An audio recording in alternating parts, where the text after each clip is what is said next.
काळ्या अंधारात रस्त्याच्या मधोमध ती बस येऊन थांबली आणि बसमधून संजू उतरला. उतरता क्षणी त्याने आजूबाजूला नजर फिरवली आणि मागे वळून कंडक्टरला म्हणाला, अहो, पण इथे काहीच वाहन नाहीये.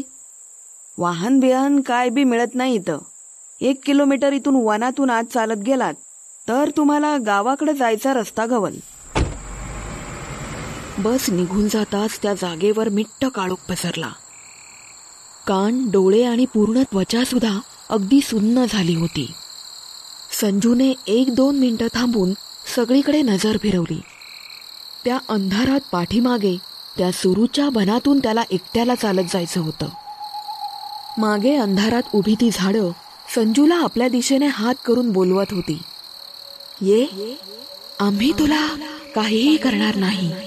ये. आजूबाजूला मिट्ट काळोखात भयान शांतता होती. ऐका शब्दफुलेच्या 65व्या भागात शिकार, एक भयकथा.